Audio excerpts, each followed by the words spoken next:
Hello friends, welcome to my channel study blog with Shivendra. देखिए, Muslim law में हम लोग क्या पढ़ रहे हैं?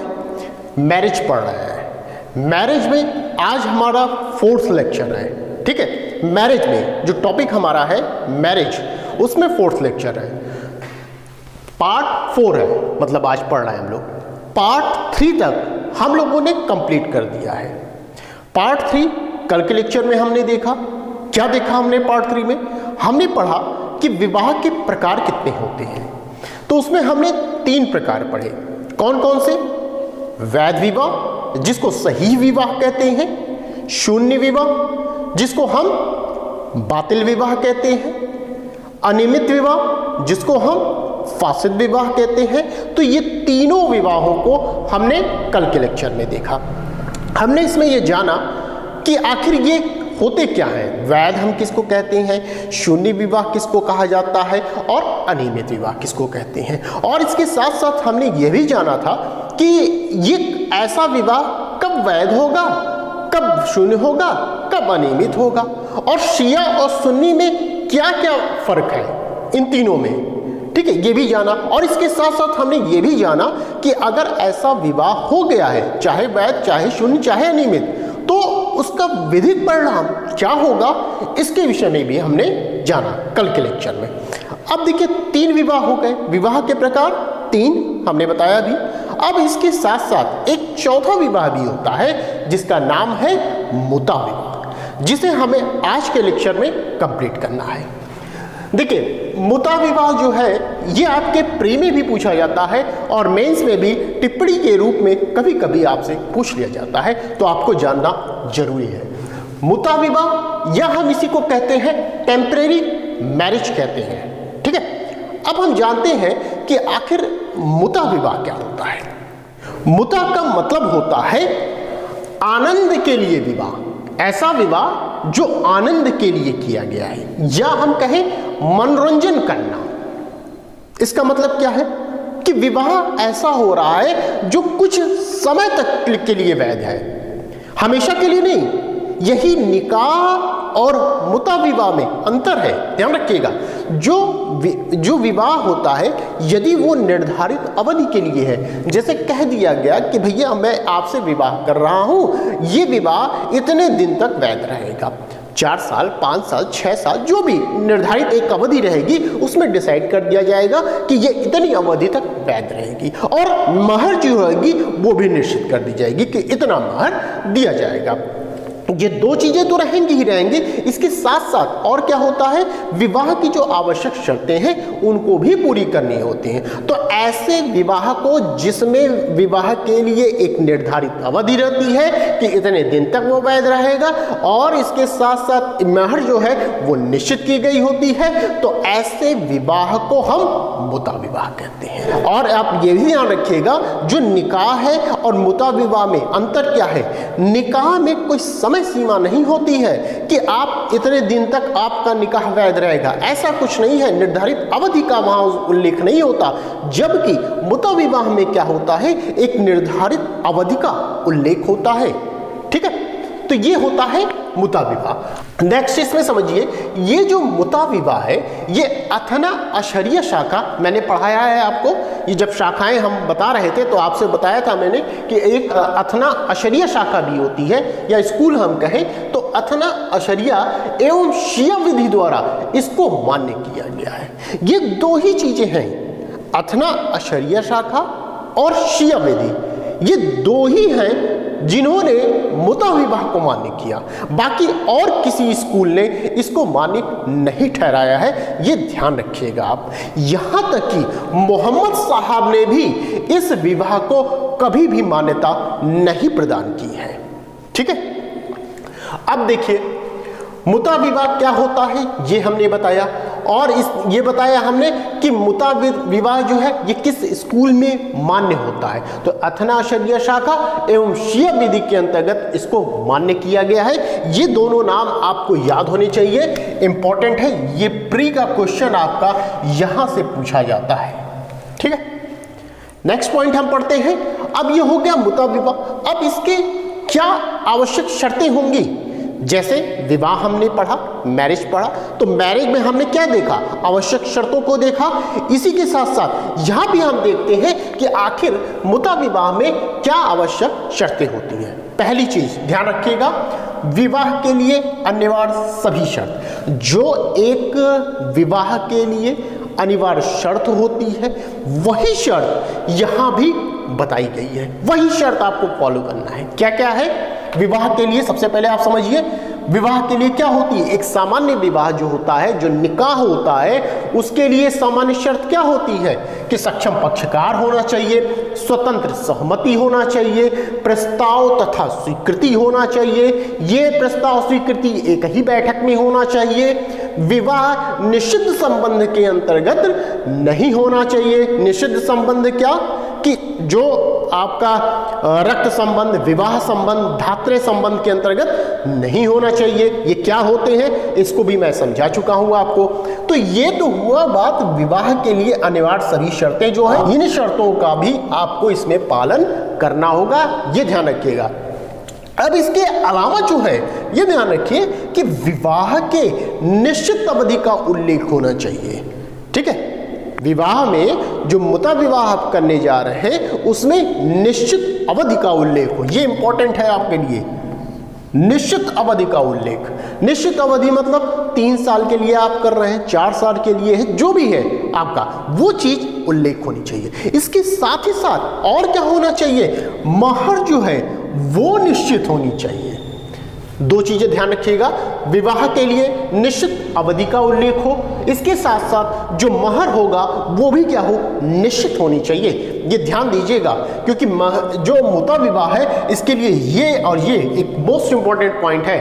ध्यान रखिएगा कि जो विवाह होता है निश्चित अवधि के लिए होता है, महर जो दी जाती है वो निश्चित दी जाती है। मुता विवाह के आवश्यक शर्तों में यहाँ हमने 2 चीजें को पढ़ा, विवाह के लिए निश्चित अवधि का उल्लेख होना चाहिए और साथ ही साथ क्या है, महर जो है वो निश्चित होनी चाहिए। लेकिन मुता विवाह में जो है, जो विवाह किया जा रहा है उसमें यदि निश्चित अवधि का उल्लेख नहीं किया गया है तो वो विवाह निकाह का रूप धारण कर लेगा। क्लियर? दूसरी चीज हमने कहा कि जो महर होगी वो निश्चित होगी। तो अब आप ये समझिए कि यदि महर का उल्लेख नहीं किया गया तो क्या होगा, यदि महर का उल्लेख नहीं किया गया है तो विवाह क्या होगा, शून्य हो जाएगा। क्लियर है? निश्चित अवधि का उल्लेख नहीं है तो विवाह क्या हो जा रहा है, निकाह के रूप में हो जा रहा है। ठीक है, परिवर्तित हो जाएगा। अब महर अगर निश्चित नहीं है तो क्या होगा, वो विवाह क्या होगा, शून्य हो जाएगा। ठीक है, 2 चीजें आप याद रखिएगा। तो हमने 2 चीजें पढ़ा अभी, मुता विवाह होता क्या है ये हमने जाना, दूसरा हमने जाना कि उसकी आवश्यक शर्तें क्या होती हैं। अब नेक्स्ट पॉइंट देखते हैं। कुछ नोट करने वाली बात यह है कि इसमें देखिए मुता विवाह कितनी भी की जा सकती है। मतलब क्या है, एक विवाह जो है, हमने आपको पिछले लेक्चर में भी बताया था कि एक जो मुस्लिम व्यक्ति होता है, पुरुष होता है, वो कितना विवाह करेगा, वो अधिकतम 4 विवाह कर सकता है। कितने? 4 विवाह। ठीक है, 5वां विवाह नहीं कर सकता। 5वां विवाह तब करेगा जब 4 में से 1 की मृत्यु हो जा रही है, ठीक है, या तलाक दे दिया जा रहा है, तब जाके किया जाएगा। अगर 5 विवाह कर लिया तो उसका क्या परिणाम होगा मैंने बता रखा है। शिया में अलग परिणाम होता है, सुन्नी में अलग परिणाम होता है, उसको आप जरूर देखिएगा। ठीक है, क्या परिणाम होगा आप एक बार देखिएगा जरूर। और जानिए इसमें कहा गया कि विवाह जो पुरुष कर रहा है, एक सामान्य विवाह की बात अभी हम कर रहे हैं या निकाह की बात कर रहे हैं, कि एक पुरुष अधिकतम 4 विवाह कर सकता है। क्लियर है? लेकिन ये जो विवाह है, मुता विवाह है, इसमें चाहे जितना आप विवाह कर लीजिए, चाहे जितनी स्त्रियों से आप विवाह कर सकते हैं, इसमें कोई रोक टोक नहीं है, कोई निर्धारित नहीं है कि 4 ही करेंगे, 5 करेंगे, चाहे जितना विवाह आप कर सकते हैं। ये ध्यान रखिएगा। ठीक है, अब देखिए सेकेंड पॉइंट जो है ये हमने बताया कि मोहम्मद साहब ने इस विवाह को क्या किया है, कभी भी मान्यता इसको नहीं दी है। उनके हिसाब से ये विवाह होना ही नहीं चाहिए। ठीक है, नेक्स्ट पॉइंट अब ध्यान रखिएगा, ये इंपॉर्टेंट है। विवाह के बाद जो है, जो भी सेक्सुअल इंटरकोर्स होता है, जो मुता विवाह की बात चल रही है, विवाह के बाद सेक्सुअल इंटरकोर्स में 2 चीजें होती हैं, ध्यान रखिएगा। सेक्सुअल इंटरकोर्स अगर हो जाता है तो क्या होगा, स्त्री संपूर्ण मेहर की अधिकारी होगी। ठीक है, विवाह हुआ, सेक्सुअल इंटरकोर्स हुआ, हो जाने के बाद क्या होगा, स्त्री संपूर्ण मेहर की अधिकारी होगी, पहली चीज। दूसरी चीज, यदि नहीं हुआ, होने पर क्या हो, संपूर्ण मेहर की अधिकारी। ठीक है, नहीं हुआ सेक्सुअल इंटरकोर्स विवाह के पश्चात नहीं हुआ तो स्त्री आधी मेहर की अधिकारी होगी। ठीक है, ये दो चीजें हैं, इंपॉर्टेंट है, ध्यान रखिएगा। प्री के हिसाब से ये इंपॉर्टेंट है आपका पॉइंट कि विवाह के बाद सेक्सुअल इंटरकोर्स यदि हो जाता है तो जो स्त्री है वो पूरी मेहर की अधिकारी होगी। यदि वो सेक्सुअल इंटरकोर्स नहीं होता है तो वो कितना, आधी मेहर की अधिकारी होगी। ठीक, ये हमने इतनी चीजों को आपको बताया। अब देखिए, अब आगे बढ़ने से पहले आप एक चीज जान लीजिए कि ये हमारा एक चैनल है शिवेंद्र लॉ स्टडी, जो कि टेलीग्राम ग्रुप है, इसको आप ज्वाइन कर सकते हैं। आज जो मैं मुस्लिम लॉ आपको पढ़ा रहा हूं ये एक आपको डेमो के रूप में है। जिन्होंने क्लास ज्वाइन नहीं किया वो ज्वाइन कर सकते हैं। पिछला लेक्चर जितने भी मैंने दे रखे हैं वो आपको मिल जाएंगे। हिंदू लॉ मेरा जो है वो कंप्लीट हो गया। अब देखिए, जो हिंदू लॉ है और मुस्लिम लॉ, दो पेपर हैं। ये दोनों पेपर कहाँ कहाँ आपसे पूछे जाएंगे, एक तो उत्तराखंड जुडिशरी में आता है, बिहार जुडिशरी में आता है, हरियाणा एडीए में आता है। ठीक है, इन जगहों पर आप ये हिंदू लॉ मुस्लिम लॉ की जरूरत आपको पड़ती है। तो यदि आपको क्लास ज्वाइन करनी होगी तो जल्द से जल्द आप क्लास को ज्वाइन कर सकते हैं। ज्वाइन करने के लिए आप मुझसे इन नंबरों पर संपर्क कर सकते हैं। ये व्हाट्सएप नंबर है, या आप मुझे व्हाट्सएप कर दें या मुझसे कॉल करके संपर्क कर सकते हैं। ठीक है, तो जल्द से जल्द आप क्लास को ज्वाइन करें। मेरी क्लास देखिए, उत्तराखंड जुडिशरी भी मैं पढ़ा रहा हूँ, बिहार जुडिशरी भी मैं पढ़ा रहा हूँ, हरियाणा एडीए भी पढ़ा रहा हूँ और राजस्थान जुडिशरी भी मैं पढ़ा रहा हूँ। ठीक है, तो जल्द से जल्द क्लास को ज्वाइन करें। उत्तराखंड जुडिशरी की डेट आ चुकी है तो जल्द से जल्द आप क्लास को ज्वाइन करें और पढ़ाई अपनी स्टार्ट रखें। ठीक है, उत्तराखंड जुडिशरी में जो लॉ का पेपर है उसमें 7 पेपर होते हैं, उसमें से जो 7वां पेपर है हमारा मुस्लिम लॉ चल रहा है, बाकी जो 6 पेपर है वो मैंने कंप्लीट करा दिया है। तो क्लास करनी होगी तो जल्द से जल्द आप इस पे कॉल करके क्लास को ज्वाइन कर सकते हैं। आपको कोई भी पेपर चाहिए वो सभी पेपर आपको मिल जाएंगे। ठीक है, चलिए स्टार्ट करते हैं आगे हम लोग। तो हमने इसमें मुता विवाह क्या होता है इसको जाना, दूसरी बात आवश्यक शर्तों को जाना कि आवश्यक शर्त क्या है, और नोट करके कुछ इंपॉर्टेंट चीजें थी उनको जाना। आप समझिए कि यदि मुता विवाह जो है यदि हो गया तो उसका विधिक परिणाम क्या होगा, क्या होगा विधिक परिणाम, इसको जानते हैं हम लोग। तो विधिक परिणाम में क्या होता है, जो सेक्सुअल इंटरकोर्स हो रहा है वो वैध होगा, जो संतान उत्पन्न होगी वो भी क्या होगी, वैध होगी, लेजिटिमेट होगी। ठीक है, ये ध्यान रखिएगा। महर का अधिकार होगा, महर का अधिकार होगा कब, ये देखिए हमने बताया है कितना उसको महर मिलेगा, किस कंडीशन में, यहां हमने बताया। ठीक है, तो महर का अधिकार होगा। पक्षकार जो हैं, जो जिनसे विवाह हो रहा है, पुरुष और स्त्री पक्षकार, एक दूसरे के क्या होंगे, उत्तराधिकारी नहीं होते हैं। ध्यान रखिएगा, पक्षकार एक दूसरे के उत्तराधिकारी नहीं होते हैं, इस बात का ध्यान रखिएगा। नेक्स्ट, जो मेंटेनेंस है उसका भी अधिकार नहीं होता है, लेकिन सीआरपीसी के सेक्शन 125 में मेंटेनेंस का अधिकार दिया गया है। ठीक है, इस बात का ध्यान रखिएगा। लास्ट, इद्दत पालन करना आवश्यक नहीं जहां निश्चित अवधि में संभोग एक बार भी न हुआ हो। ठीक है, तो वहां पर इद्दत पालन करना आवश्यक नहीं होता है, अर्थात मतलब सेक्सुअल इंटरकोर्स अगर नहीं हुआ है तो इद्दत पालन करने की कोई आवश्यकता नहीं होती है, यहां पर यह कहने का मतलब है। ठीक है, देख, तो ये हो गया विधिक परिणाम। हमने मुता विवाह देखा, उसका अर्थ जाना, आवश्यक शर्तों को देखा, उसके बाद विधिक परिणाम को देखा। अब नेक्स्ट एंड लास्ट हम देखते हैं कि मुता विवाह जो है वो निम्नलिखित परिस्थितियों में कब समाप्त होगा, कोई मुता विवाह कब समाप्त हो जा रहा है उसके कंडीशन हम देखते हैं। तो पहली कंडीशन, पक्षकार की मृत्यु हो जा रही है। किसी भी पक्षकार की यदि मृत्यु हो जा रही है तो विवाह क्या हो जाएगा, समाप्त हो जाएगा। क्लियर। दूसरी चीज, निर्धारित अवधि के समाप्त होने पर, जो एक निर्धारित अवधि बताई गई है ना यहां पर, निश्चित अवधि जो बताई गई है, यदि ये अवधि पूरी हो जाती है तो विवाह क्या होगा, मुता विवाह समाप्त हो जाएगा।